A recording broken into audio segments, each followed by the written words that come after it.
classmates. Ngayon, isa pa rin alumna mula sa College of Human Ecology ang makakasama natin, makikipagkwentuhan dito sa ating segment. O hindi na ako magpapatumpik-tumpik pa ha, batiin na natin ang ating bisita ngayong hapon na to. Walang iba kundi si Ma'am Daday De Leon. Ayan, nickname yung sinabi ko para mas comfortable kayo, ma'am.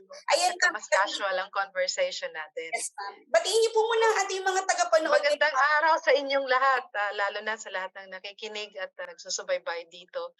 Nung sinabi sa akin na ako ay pwedeng magsalita tungkol sa experience ko after UPLB, sabi ko, of course, kasi alam nyo, yung dugong UPLB, nandito yan, nananaletay sa puso ko. Kaya talagang yes na yes.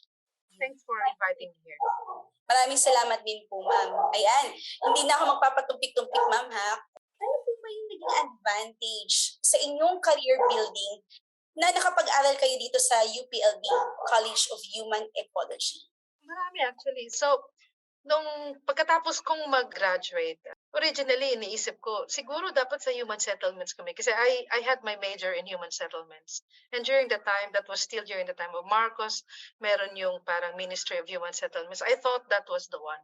But fortunately for me, I was immediately led to a job in the Asian Development Bank. That was the project that was conceptualized to be able to look at whether it is wise to start the TESDA. I was part of that project. Like it was just a conceptual idea, and then eventually it became now an authority. And then afterwards, someone told me, "Why don't you apply in the corporate world?" And I did. I applied for Shell. At the time, they were starting a foundation, so immediately I applied for it, and then that's the history. I'm in this company for the last 34 years. And what made me really see that I have a competitive advantage was the fact that the work that we did in UPLB for the last 4 years was really multifaceted. We were not just focused on human being. It was not just really a sociological point of view, but it was always looking at, for instance, ano ba yung impact ng tao sa kapaligiran? So, multifaceted na tutuwa ko. The second one that I really liked was it was grassroots. When I was facing with a lot of people, when I was working in Shell during the time, and then I grew to become a regional manager in Asia, and then I moved to the Middle East and North Africa, became a regional manager. If there's someone who can stand up in front of me to say, "Do you know communities?" I can say yes. Kasi nung nandun pa kami sa UPLB, at ito yung third advantage, grassroots na, immersion lang. I spent close to about, I say mga around one month or more, really understanding community behaviors and ano ba yung ecosystem within that community.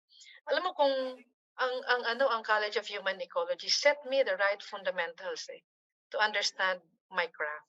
Kaya kahit anong bali-baliin mo, in fact, alam nyo today, I do a lot of courses, I develop a lot of courses. I always tell them, itong mga sasabihin kong courses sa inyo, ito yung inaral ko sa college. Hindi yan natutunan ko in my career, but rather kung ano yung itinuro sa akin sa community development. Ngayon naman, ma'am, if you will go back in time to advise your younger self, ano po ang i-advise din? I would ang i-advise ko talaga is to look at where you are comfortable with. At the time, I was comfortable talking to people. I'm so fascinated going back to the island. I came from Siargao, so I grew up in that area. And every time I would go home, I'm so fascinated with life there. Sabi kong ganyan, this is something that I am comfortable with. So, nung pinili ko yung College of Human Ecology, that was because I know that I will thrive. I will thrive, and I will gain parang a lot of parang enjoyment doing it. The second one that I probably would do if I go back is to also look at yung ibang mga bagay-bagay. Like for me, I would have probably paid attention to environment. I probably would have paid attention to environmental management because I was so focused on the sociology part of my interest na I didn't realize na dapat expanded din. Kaya yung ginagawa ngayon ng college natin ng environmental planning, masters in environment planning, when I learned about it kay Dean, sabi ko, you are really spot on.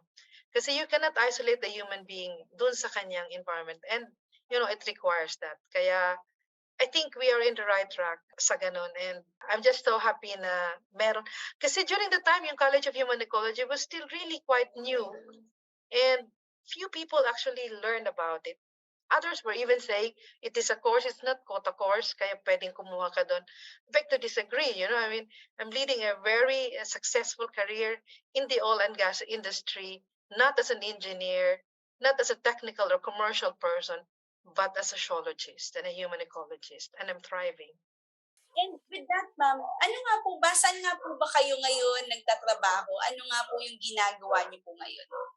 So today, my formal position is Global Social Performance Manager.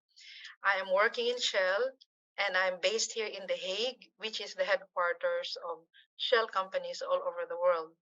What do? I look at the potential impacts of the business activities of my company in the communities where we operate. We always believe if there's no community acceptance in any business activity, it is not going to be sustainable.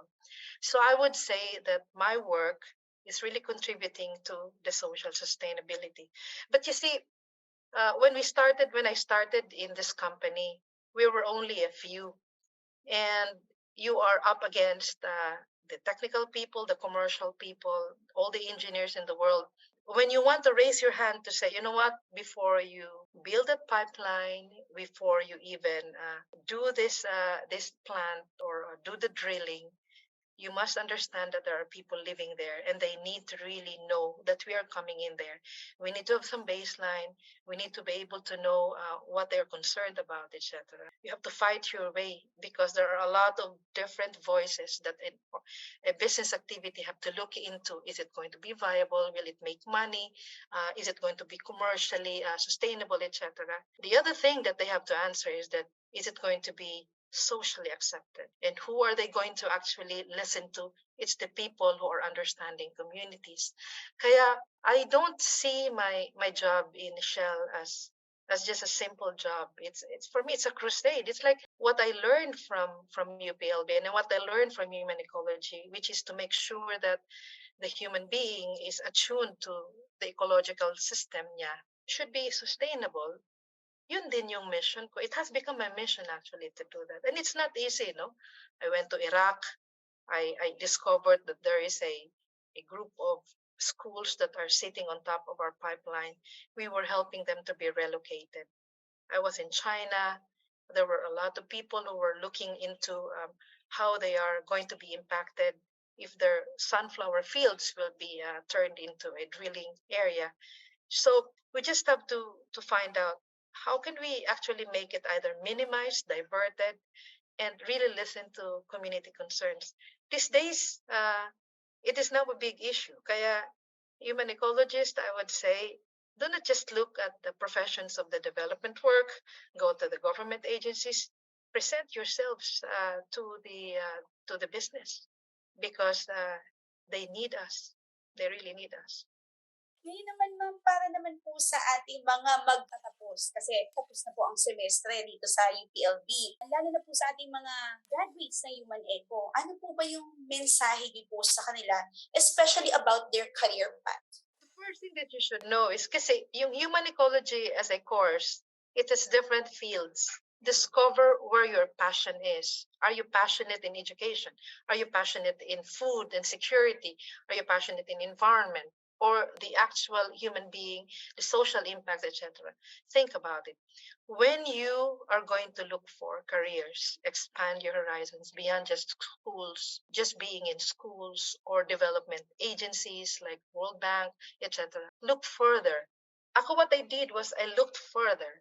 I look at what my contribution is in business world and try to define it and start, you start with something, but that is not the end game. I mean, life in your career, it can be from 20 to 40 years. You probably would start first as a development officer. You will then become a policy maker. Just discover your path. But the other thing that I'd also like to say, what you have learned in the university is just a startup. It's just an initial investment. When you're able to really craft your steps wherever you want to go, like what I did, when I saw myself like I would like to go into social impact management for extractive industries. I think I did discover that it's going to be my direction for the last 20 years. I then decided to perfect my career or my craft, di ba? You look for opportunities where you can study more and deepen your expertise. Ngayon naman, ma'am, syempre, hindi ko kayo pakakawalan ng hindi nyo ginagawa. Ang favorite shoutout namin dito sa aming segment, ang Tatak shoutout. So, with that, ma'am, pwede po ba namin marinig ang version nyo ng Tatak shoutout? Ako si Daday De Leon, Tatak UPLB. Galing!